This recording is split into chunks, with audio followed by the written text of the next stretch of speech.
Finished training for the day? Time to fight post-workout fatigue with Core Power Protein Shakes. They're packed with 26 grams of high-quality protein to build muscle and electrolytes to help hydrate. The nutrition you need to help your body replenish, rebuild, and repair post-workout so you can power on to the next one. Champion your recovery with Core Power. Visit corepower.com to learn more. The family that vacations together stays together. At least, that was the plan. Except now, the dastardly desk clerk is saying he can't confirm your connecting rooms. Wait, what? That's right, ma'am. You have rooms 201 and 709. No, we cannot be 5 floors away from our kids. The doors have double locks. They'll be fine. When you want connecting rooms confirmed before you arrive, it matters where you stay. Welcome to Hilton. I see your connecting rooms are already confirmed. Hilton, for the stay.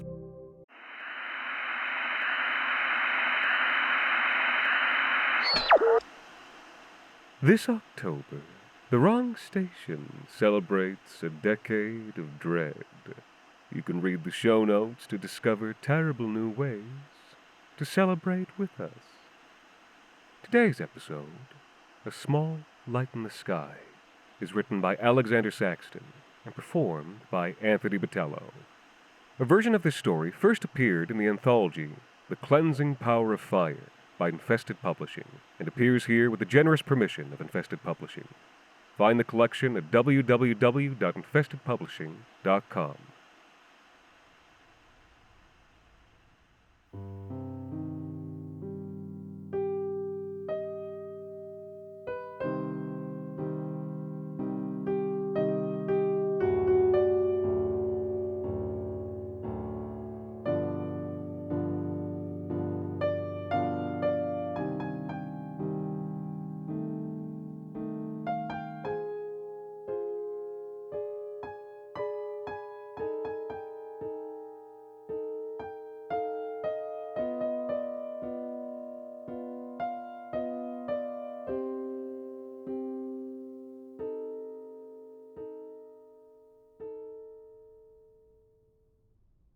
It was a bright asteroid.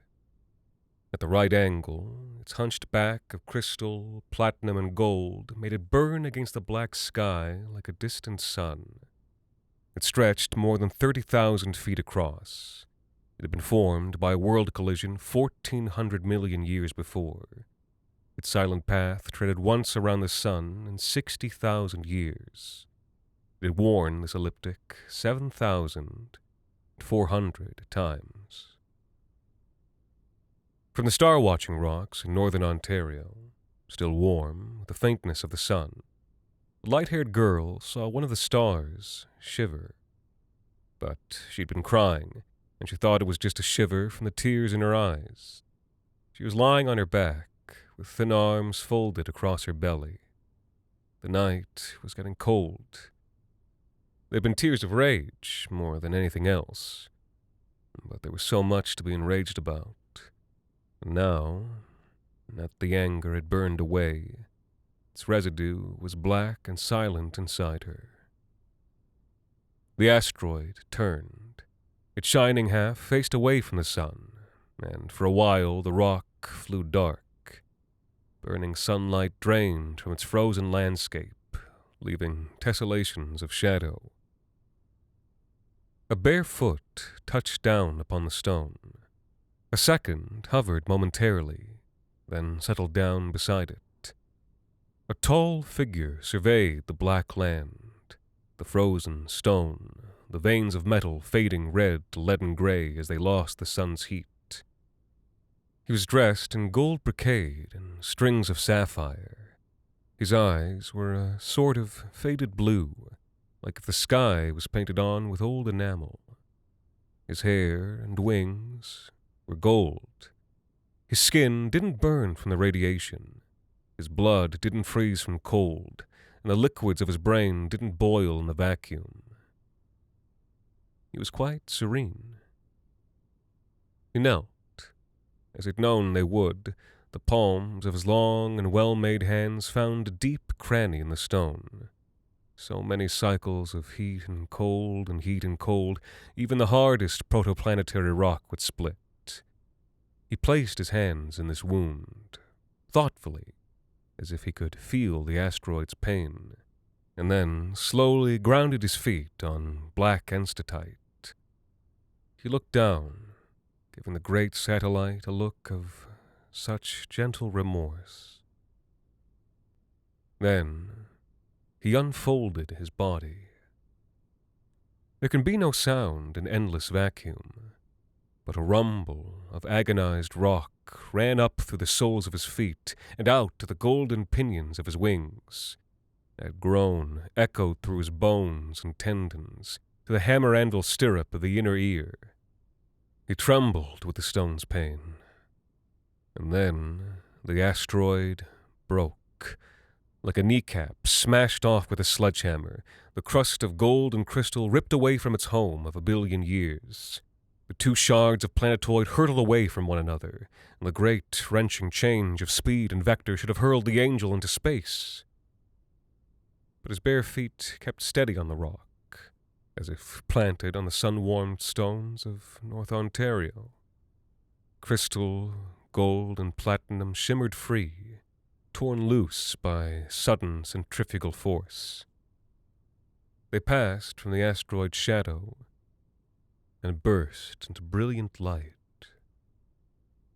For a moment, from the star-watching rocks, it was as if a new star had bloomed, and the light-haired girl sat up, catching her breath, forgetting everything in momentary wonder. Then the cloud dispersed, and the new star faded out, and the light on the girl's face dimmed once more. She watched the heavens for some second sign, but nothing came.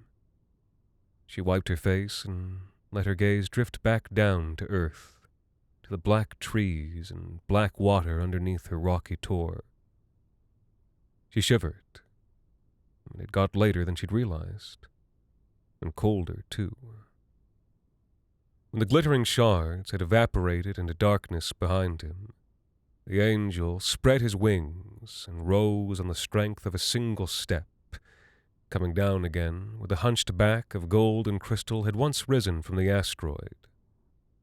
As he folded his wings, the horizon came back round to the sun, and he turned up his gaze to obliterating light. It was a light that showed his bones right through him, but he looked into it as if it was just the cool sky of a spring afternoon.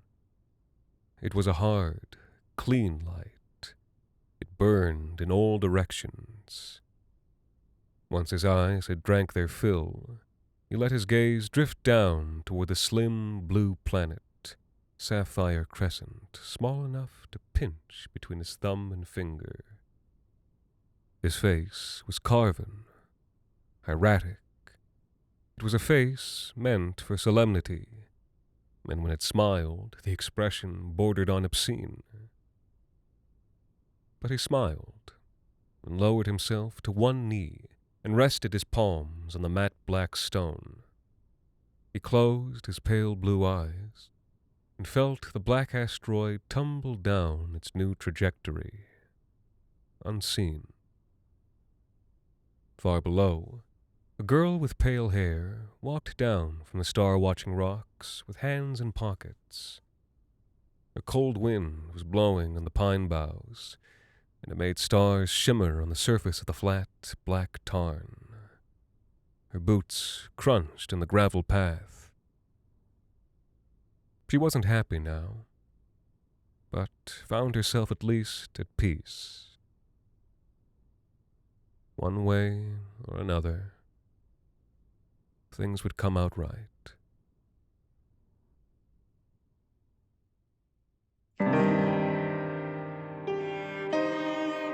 The Wrong Station is made possible with the generous support of our listeners on Patreon. Join us today at patreon.com/The Wrong Station for bonus episodes, behind-the-scenes content, ad-free listening, and additional goodies celebrating our decade of dread. The Wrong Station is co-produced by Alexander Saxton, Anthony Botelho, and Jacob Duarte Spiel, with music composed and performed by Alon Citrin, and arranged for the viola and performed by Viola Schmidt.